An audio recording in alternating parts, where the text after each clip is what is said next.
नमस्कार दोस्तों, welcome to SG sociology.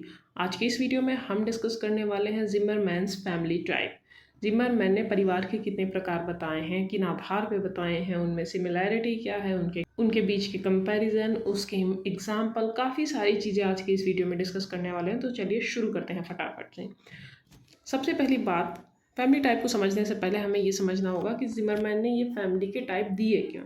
Zimmerman का मानना था कि समाज के विकास के साथ साथ परिवार का स्वरूप भी बदलता है और व्यक्ति की स्वतंत्रता भी बढ़ती है। मीन्स जिस प्रकार समाज का विकास होता है उसी तरह पारिवारिक संरचना में या पारिवारिक स्वरूप में भी परिवर्तन होते हैं।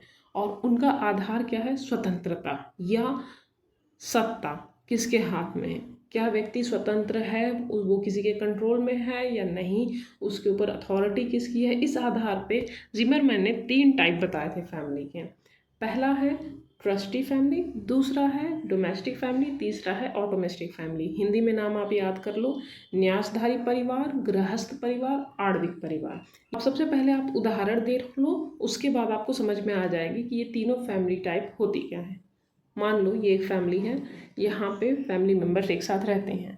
अगर इस फैमिली मेम्बर का एक सदस्य, एक लड़का बोले कि मुझे शादी इस लड़की से करनी है, मैं उससे प्यार करता हूँ, और बाकी के फैमिली मेम्बर जो हैं उनमें घर का जो मुखिया है, दादाजी, वो बोले नहीं तुम्हारी शादी इनसे नहीं होगी, तुम्हारी शादी होगी हमारे रिश्तेदार की इस लड़की से, क्योंकि ये हमने तय किया है। और इस लड़के की शादी जैसा इसके दादाजी ने बताया जिस लड़की से, उससे हो गई। तो ये कौन सी फैमिली है? Trustee family. मीन्स यहाँ पे घर का मुखिया एक बुजुर्ग व्यक्ति है, वही सारे निर्णय लेता है। वहाँ पे परिवार इंपॉर्टेंट है, परिवार की शान है, परिवार की प्रतिष्ठा, उसके सम्मान, उसके हित को सबसे इंपॉर्टेंट रखा जाता है, ना कि ये किसी से प्यार करता है, इसकी पसंद क्या है उसको। मीन्स परिवार सबसे बड़ा, व्यक्ति बाद में आए जहाँ पे, वो कैसा फैमिली है? Trustee family. मुखिया का नियंत्रण सबसे अधिक, ये दादाजी हैं, इनका नियंत्रण सबसे अधिक जहाँ पे पाया जाए वो होगी ट्रस्टी फैमिली। परंपरा, नियम, इन सब का सख्ती से पालन हो तो कौन सी फैमिली है? Trustee family. व्यक्तिगत स्वतंत्रता बहुत कम, तो ट्रस्टी फैमिली। व्यक्तिगत स्वतंत्रता मतलब ये लड़का चाहता था कि ये इस लड़की से शादी करे क्योंकि ये इससे प्यार करता था, तो स्वतंत्र रूप से अगर ये होता, ये अपने निर्णय खुद ले सकता, तो ये इन दोनों की आपस में शादी होती। बट व्यक्तिगत स्वतंत्रता ना होने के कारण इसकी शादी इसके दादा के कहे हुए लड़की से हो गई। तो मीन्स ऐसी फैमिली जहाँ पे व्यक्तिगत स्वतंत्रता बहुत कम हो वो ट्रस्टी फैमिली का उदाहरण है। परिवार की प्रतिष्ठा, हित, ये सबसे महत्वपूर्ण होता है। जैसे कि यहाँ पे लिखा हुआ है, दादाजी ने कहा इसी परिवार में शादी होगी, यही हमारा नियम है, आप किसी और कास्ट की लड़की से शादी नहीं कर सकते, किसी और रिलीजन की लड़की से शादी नहीं कर सकते, तो सबको मानना ही है। तो वो नियम, वो रूल, वो अनुशासन, जो भी चीज़ें उस परिवार में बनाई गई हैं इतने सालों से, वही चलेंगी, उसमें चेंज नहीं हो सकता। वो एग्जाम्पल होता है ट्रस्टी फैमिली का। और ट्रस्टी मीन्स टी से ही ट्रेडिशन होता है, जिसे हिंदी में परंपरा कहते हैं। इसके ज़रिए आप याद रख सकते हो ट्रस्टी फैमिली को। अब इसी एग्जाम्पल को लेते हैं, थोड़ा सा इसे चेंज करते हैं। मान लो ये दादाजी हैं, ये माता पिता भी हैं, और ये लड़का है। मान लो इसने बोला मुझे इस लड़के से शादी करनी है, इससे मैं प्यार करता हूँ। इसने अपनी बात रखी अपने से बड़ों के सामने, उन्होंने कहा बेटा ये सिचुएशन सही नहीं है, मानते हैं कि तुम्हें पसंद है वो लड़की, बट हमारी परिस्थिति, हमारा परिवेश हमें ये अलाउ नहीं करता, बट हम तुम्हें फोर्स नहीं करेंगे कि तुम इससे शादी करो, तुम्हें इससे शादी करनी है, ये कंडीशन पॉसिबल नहीं है, नहीं करो। मतलब यहाँ पे परिवार और व्यक्ति महत्वपूर्ण हैं दोनों। एक बार इसे क्लियर कर लेते हैं तो देखते हैं। डोमेस्टिक फैमिली, गृहस्थ परिवार में परिवार और व्यक्ति दोनों महत्वपूर्ण है। माता पिता ने बच्चे की बात सुनी, निर्णय माता पिता ही लेंगे, लेकिन बच्चों की राय सुनी जाती है। परंपरा भी है और आधुनिक सोच भी। परंपरा इसलिए क्योंकि इस लड़के से बोला गया कि हम आपकी शादी इस लड़की से नहीं करा सकते, बट हम आपको प्रेशर नहीं डालेंगे, आप टाइम लो, इस लड़की से मिलो, इसे देखो, समझो, अगर आपको सही लगे तो आप बताओ। यानी यहाँ पे अपनी परंपराओं को भी निभाया जा रहा है, बट आधुनिक सोच के साथ। इस पे दबाव नहीं डाला जा रहा है, संतुलित स्वतंत्रता है, बहुत ज़्यादा दबाया नहीं जा रहा, बहुत ज़्यादा खुला भी नहीं छोड़ा जा रहा है कि ये अपनी मर्जी से इसे शादी कर ले, ना ही प्रेशर बनाया जा रहा है कि इस लड़की से ही शादी करनी है। तो जो फैमिली ऐसी हो जहाँ पे व्यक्ति और परिवार दोनों महत्वपूर्ण हों, वो डोमेस्टिक फैमिली होती है। एक और एग्जांपल देख लेते हैं। अगर बच्चा कहता है मुझे इंजीनियर नहीं बनना, मुझे प्रोफेसर बनना है, तो बच्चे से माता पिता बात करेंगे, चर्चा करेंगे, फिर निर्णय लेंगे कि उनके बच्चे के लिए क्या सही है, क्या गलत है। प्रेशर नहीं डालेंगे कि तुम इंजीनियरिंग ही करो या तुम इस लड़की से ही शादी करो। थर्ड टाइप जो है ऑटोमिस्टिक फैमिली। यहाँ पे अगर ये लड़का बोले कि मैं इस लड़की से ही शादी करूँगा, तो बाकी के जो फैमिली मेम्बर हैं बोलेंगे ठीक है, तुम्हारी जैसी मर्जी, हम तुम्हें बस सलाह दे सकते हैं, हम मना नहीं करेंगे, तुम्हें जो करना है करो, तुम्हारी लाइफ है, तुम्हारे रूल्स हैं। यानी यहाँ पे व्यक्ति सबसे बड़ा है। ऑटोमिस्टिक, अलोन, इंडिविजुअल, इसके ज़रिए याद रखो। अलोन मतलब अकेला, अकेला मतलब इंडिविजुअल, वो सबसे इम्पॉर्टेंट है। व्यक्तिवाद यहाँ पे इम्पॉर्टेंट होता है, परिवार बाद में आता है। चाहे वो दूसरे रिलीजन की हो, तो दूसरे कास्ट की हो, कोई मैटर नहीं है। मुझे अगर बाहर जाके रहना है, विदेश में पढ़ना है, विदेश में शादी करना है, परिवार उसे कुछ नहीं रोक रहा है। तो यहाँ पे हर व्यक्ति स्वतंत्र है, अपनी पसंद से अपनी जॉब, शादी, हर फैसले वो ले सकते हैं। परिवार का नियंत्रण जिस फैमिली के टाइप में सबसे कम देखने को मिलता है वो है ऑटोमिस्टिक फैमिली। इनका रीज़न क्या है? समाज बदला, समाज का स्वरूप बदला, तो धीरे धीरे परिवारों के टाइप भी बदले।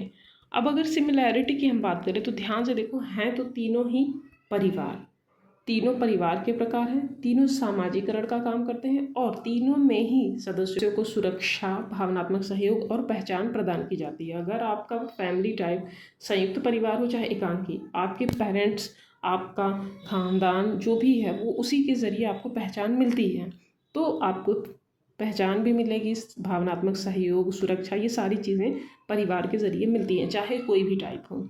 और तीनों समाज की मूलभूत संस्था के रूप में महत्वपूर्ण है। चाहे जैसा भी टाइप हो, वो संस्था है परिवार की। सामाजिकरण की सबसे प्राथमिक संस्था परिवार ही होती है। अगर एक साथ एक टेबल में इनकी तुलना को देखें तो देखो, तीनों प्रकारों की तुलना में सबसे महत्वपूर्ण किस में कौन है? ट्रस्टी फैमिली में परिवार है, इनमें परिवार और व्यक्ति दोनों हैं। और ऑटोमिस्टिक फैमिली में व्यक्ति नियंत्रण बहुत अधिक होता है ट्रस्टी फैमिली में, डोमेस्टिक फैमिली में मध्यम लेवल का होता है, और ऑटोमिस्टिक फैमिली में बहुत कम होता है, क्योंकि यहाँ पे सब अपना अपना निर्णय ले सकते हैं, किसी एक के ज़रिए सब कंट्रोल नहीं हो रहा है। व्यक्तिगत स्वतंत्रता ट्रस्टी फैमिली में सबसे कम और सबसे अधिक होगी ऑटोमिस्टिक फैमिली में। बैलेंस्ड होगा डोमेस्टिक फैमिली। इनके आधार क्या हैं? इस परिवार के ट्रस्टी फैमिली का मुख्य आधार है परंपरा, नियम, अनुशासन, इनके ज़रिए ये फैमिली चलती है। जबकि डोमेस्टिक फैमिली संतुलन, संवाद और सहयोग पर टिकी हुई है। और ऑटोमिस्टिक फैमिली में व्यक्तिवाद और स्वतंत्र निर्णय की काफ़ी जगह है। उदाहरण, परंपरागत संयुक्त परिवार किसके हैं? ट्रस्टी फैमिली के। आधुनिक नगरीय परिवार, नगरों में जो परिवार रह रहे हैं आज के टाइम पे, वो डोमेस्टिक फैमिली के एग्जाम्पल है। वहाँ पे पेरेंट्स और बच्चे अपनी अपनी राय रखते हैं, बात होती है, संवाद होता है, जो सही निर्णय लगता है सब मिलके आपस में लेते हैं। और ऑटोमिस्टिक फैमिली में अगर बच्चा गलत दिशा में जा भी रहा है तो भी पेरेंट्स रोक नहीं सकते, क्योंकि वो उसका डिसीजन है, उसकी लाइफ उसका डिसीजन। मेरी ज़िंदगी मेरा फैसला मीन्स ऑटोमिस्टिक फैमिली। बैठकर बात करेंगे फिर फैसला होगा। रणनीति, डिप्लोमेसी जहाँ पे हो वो डोमेस्टिक फैमिली है। ऐसे भी याद रख सकते हो, डोमेस्टिक यानी डिप्लोमेसी जहाँ पे बातचीत हो, चर्चा हो। और ट्रस्टी यानी ट्रेडिशन, परिवार जो कहेगा वही होगा, परंपराओं में जो चला आ रहा है वही होगा। तो कौन निर्णय लेता है, व्यक्ति को कितनी स्वतंत्रता है, इन्हीं दो सवालों से ये पूरा सब कुछ सॉल्व होता है। अब हम एक बार देख लेते हैं जिमरमैन के पॉइंट ऑफ व्यू को। इनके अनुसार परिवार स्थिर नहीं है, वो समय के साथ बदलता है। व्यक्ति की स्वतंत्रता समय के साथ जैसे जैसे समाज का स्वरूप बदला, परिवार का स्वरूप बदला, तो धीरे धीरे स्वतंत्रता भी बढ़ती गई। बट सबसे इम्पॉर्टेंट चीज़ जो आपको याद रखनी है कि अत्यधिक व्यक्तिवाद परिवार को कमज़ोर कर सकता है, ऐसा मानना था जिमरमैन का। तो वो हमेशा सपोर्टर थे डोमेस्टिक फैमिली के, क्योंकि ये बैलेंस्ड टाइप का फैमिली था जहाँ पे हर एक चीज़ें कंट्रोल में थी, अत्यधिक रिस्ट्रिक्शन नहीं, अत्यधिक फ्रीडम नहीं। जहाँ पे बहुत ज़्यादा स्वतंत्रता मिल जाती है तो क्या देखने को मिलता है? तलाक, अलगाव, अकेलापन। जब बहुत आप अलग हो जाओगे कि मुझे मेरे निर्णय लेने तो मुझे जाके अकेले बाहर रहना, तो आप अकेले रह जाओगे। आपको अभी जल्दी में शादी करनी, हो सकता है वो इंसान आपके लिए सही नहीं हो, तो तलाक की भी सिचुएशन आ सकती है या सेपरेशन हो सकता है। तो काफ़ी सारे उसके साइड इफ़ेक्ट हैं। हो सकता है आपके हर फैसले आपके लिए सही नहीं हो। तो ऑटोमिस्टिक फैमिली बहुत ज़्यादा सही नहीं है जिमरमैन के अकॉर्डिंग। उन्होंने सबसे सही गृहस्थ परिवार यानी डोमेस्टिक फैमिली को माना है। तो आई होप आपके लिए ये वीडियो हेल्पफुल हो। आज के लिए बस इतना ही। धन्यवाद।